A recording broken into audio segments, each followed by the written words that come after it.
Ladies and gentlemen, good evening and thank you for joining me. This is Christopher Aaron. It is the 10th of January, 2018, and I want to thank you for joining me here in the plush but not overly ostentatious iGold Advisor Studios. There is big news to cover today, something we do not usually talk about. This is going to have a major impact on the gold market, I foresee, for the next year, perhaps two, perhaps, can we imagine, even a generation of time. Let us take a look at this. Trouble for U.S. bonds. What are we talking about here? And if you're saying, well, who cares about bonds? There is a strong correlation between bonds and gold prices, as well as the fact that the bond market is many times the size of the entire precious metals market as far as trading and dollar volume every year. So we must pay attention to some of these other markets, even if we are precious metals investors. And just as a little backdrop, this is what we look at every week in the premium service. I just wanted to tell you. So we look at things like this. We look at a comparison of these 6 major asset classes. These are the asset classes that if you are a precious metals investor, you must follow. You must stay on top of what is happening here in these different markets if you want to be informed as to what is impacting these markets. You can just buy the metal every week or every month and tune everything out and stack, and that's fine. That's an acceptable strategy too. If you are going to do that, I would recommend that you check out bullionexchanges.com. They are located in New York City. It's a dealership that I trust. I know the owner and I know the shipping department, and there is a coupon code for $10 off your first order below. You can try them out and see if you like the service for yourself. But these are the asset classes that we cover on a weekly basis for a reason.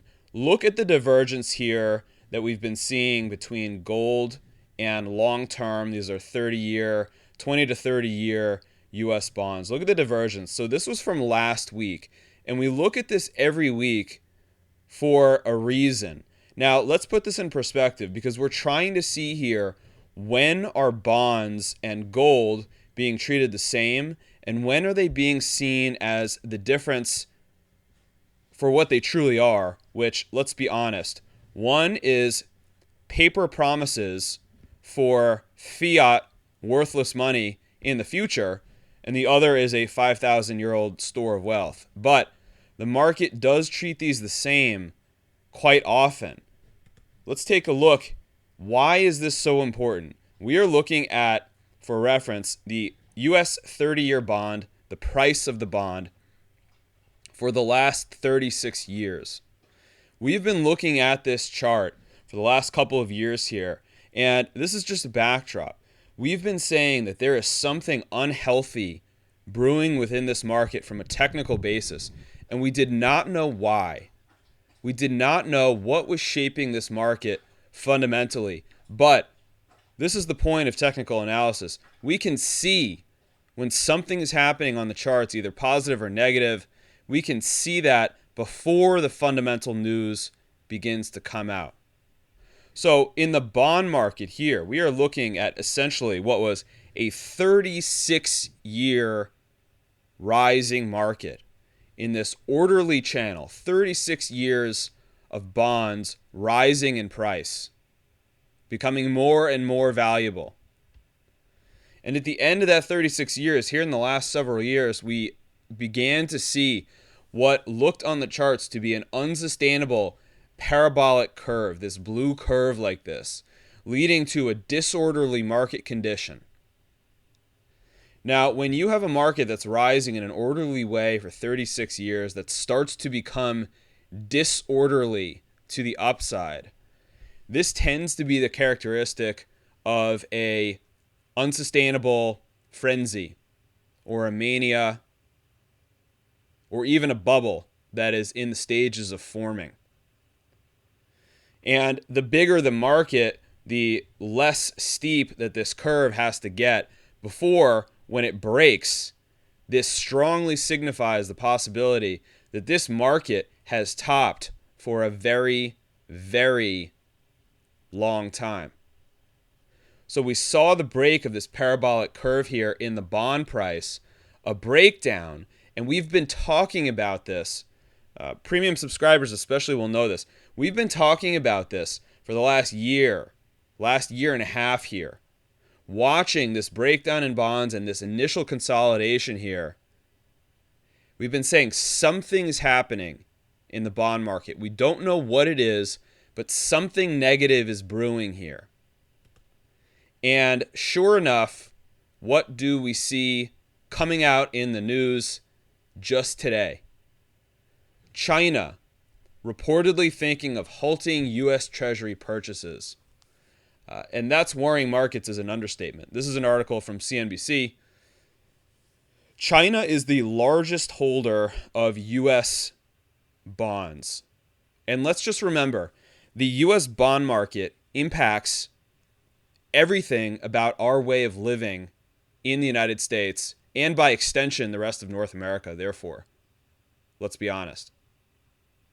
Why is that? Because with the record bond prices that have been largely propped up by China, largely propped up by the Federal Reserve over the last number of decades, that has come along with the inverse, which is record low borrowing costs for the government, which has allowed the unsustainable spending for unwinnable military conflict. This has allowed the unsustainable spending for bailouts for banks. This has allowed the unsustainable spending for so many of the debt programs that exist here in the United States that the country simply cannot afford.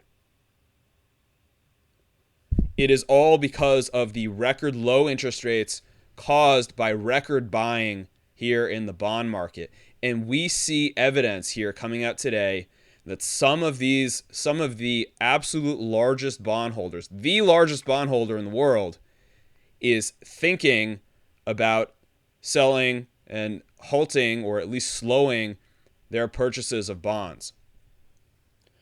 This is major. Now, I've had some good dialogues with colleagues today, and especially some other traders on Twitter. If you're watching this, it's been a good dialogue that we've had going on about this issue here. There's some interesting theories that I've been hearing going around as to why China would come out with this kind of news. Because if you're thinking about selling something, think about this. If you're thinking about divesting trillions of dollars of bonds, do you come out and say that before you actually do that? No, because what happens then? You cause a panic and you cause the price to fall before you actually come out and sell. You drive the price down before you sell if you announce your intention to sell first. So this doesn't make any sense. So another idea that I've heard is maybe they are bluffing and maybe they're trying to coax the Federal Reserve into coming in and buying the bonds from them. In essence, they're threatening, they're bluffing, and they're trying to get the Fed to reverse the policy that they've just started this year of normalizing the balance sheet, and they're trying to get the Fed to come in and buy these bonds from them. Ultimately, who knows? We don't know what China is actually doing here, but this is very worrisome, to say the least. Because if China and the other major central banks around the world stop buying U.S. government debt, let's come back to some of the charts. This is going to cause what we are seeing here. And it's going to be causing that topping formation in the bond chart. We'll come back to that in a moment. Now, this is a look at 2 years of quote-unquote safety assets. The largest two safety assets in the world. What are we talking about? Gold and U.S. bonds. And as I said before, there are times, and we can see, for example, going back from the beginning of 2016, the high correlation in these markets. Basically moving in the same direction for most of these moves. A couple small moves where they parted ways for a couple weeks at a time, but basically moving in the same direction, even though gold was outpacing bonds here. Especially moving in the same direction, this topping pattern, then the big declines after Trump's victory, and the rises here in 2017. Here, though, is where we started to notice that divergence. Bonds were moving flat in 2017, and gold was choppy, but it was making gains as a net sum. But look at what has happened here just in the last month, since the last Fed meeting. Major divergence between gold and U.S. bonds, long-term U.S. bonds. Bonds moving clearly south here since mid-December amidst that surge in gold. So this is the largest divergence that we've seen in a long time. And truly what we're talking about here is the 5,000-year-old battle between true money and unsustainable paper promises. That is what we are looking at here. And this is critically important, that we are seeing a divergence start to develop here. Do not ignore this divergence, because this is the central thesis for a precious metals bull market. Above any advance that may be happening in the stock market or the housing market, this, if you ask me, is the number one thing to pay attention to as to when is money going to move out of unsustainable paper promises and into hard historic assets. So let's go back just to that long-term chart, what we were talking about. The thing that is difficult to fathom here is that if you go back and you think, okay, so bonds have basically been rising since the year 1980. When do most investors start paying attention to the markets? Let's say as an average. Probably right after college. Right after graduating from university. And for most individuals, that is right around the age of 22. So to be 22 years old here in 1980 means that you must have been born in 1958 or earlier. So what this means is that no one born after the year 1958 knows anything in their investment career other than bond prices just keep rising and keep rising and keep rising and keep rising and keep rising. And therefore, interest rates keep going down and down and down because those move in opposite directions. So the vast majority of investors alive today, and there are some, and I don't mean to discount you. If you were born before 1958, you have a perspective that is unique because you remember falling bond prices from the previous cycle, and it would be interesting to hear from you. But the vast majority of investors who are participating today only know rising bond prices. If this market is topped and we're seeing the hallmark signs from a technical basis, we are seeing fundamentals come out, such as China looking to sell bonds in the news. We're seeing the Federal Reserve talking about normalizing their balance sheet, which means selling the bonds that they bought with printed money.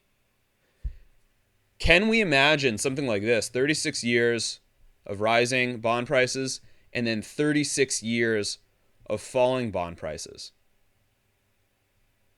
Now, I'm in my mid-30s. So can I imagine essentially that for the rest of my investing career, we will be looking at falling bond prices? It's difficult, but this is the thesis that is being proposed when we look at the charts. I mean, this had never happened before, so can we imagine a move to the downside of an equal period of time? This is going to be a fascinating time to live in, especially when we consider the impact that this is going to have on gold prices. We are talking about the battle between these two historic assets, one of which has served as money for 5,000 years, and the other which has had this unbelievable rise for over a generation. If we zoom this in, we can just see more detail. This is just to take a quick look. We can see the breakdown here happening above this consolidation, below the consolidation here. It looks like bond prices are getting ready to round out of something like a really nasty multi-year head and shoulders top after the parabolic curve failed. Looks like we're getting ready to break down. And when this lower channel boundary fails, get ready. That is the start of a bear market in bonds. Now, switching this over to look at the prices of the metals here. Gold just made a new high for the move. Gold just broke above the high from several days ago. And it's interesting. I know a lot of people were expecting the top to come in here in gold over the last few days. It kind of negated that today. And this looks like gold wants to continue trending higher to me. So this is something that I would say now. We are not going to bring up the primary gold chart here this week. We will look at that again next week. But this market is changing. The precious metals market is changing its characteristics in front of our eyes. And I'm not here to say that the price of gold is going to $2,000 this year. But we see this on the gold chart when we look at that. When we look at it next week, we'll see this. We talk about this a lot, the different stages that markets go through. A basing stage, an advancing stage, a topping stage, and a falling stage. And gold right now is in the transition period between a basing market and a market that is getting ready for some sort of an advance, some sort of a primary advance. And we'll see how long that lasts. But the point is that the systems of trading and the systems of identifying tops that worked in a falling market and in a basing market, as we've seen for the last 5 years, we have to be very careful right now. These systems are not going to work in a market that is trending higher. So trying to trade this market short, starting fairly soon, is going to become more difficult than it was over the last 4 or 5 years. A lot of these patterns that look like topping patterns, if you're a short-term trader or even an intermediate-term trader, a lot of the patterns that look like short-term topping patterns that you've been using 2014, 2015, 2016, these are going to start aborting in a rising market. And these patterns that look like topping patterns are going to morph into continuation patterns. So this is just to say, be very careful. If you've been trading this market largely to the downside, when we start to see, especially when we start to see 2016 highs taken out, which is not that far from here, we're talking about another $50 or so higher. When we see these levels start to become taken out to the upside,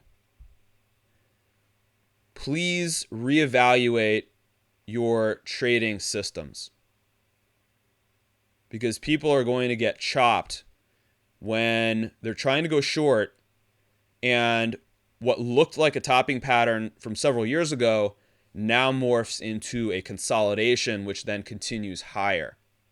Now, there are going to be drawdowns. I'm not saying that this market is going to move in one direction, and we will look to identify some of those short-term peaks, but the bias is going to be changing here over the course of 2018. That is my theme for 2018. Bias starting to change to the upside. Switching over to silver, and again, a lot of people just were paying attention to this 1730 region. 1730 to 1750 is a short-term resistance. A lot of people looking for silver to form a big top and kind of come back down to 15 or something right now, the mid-15s.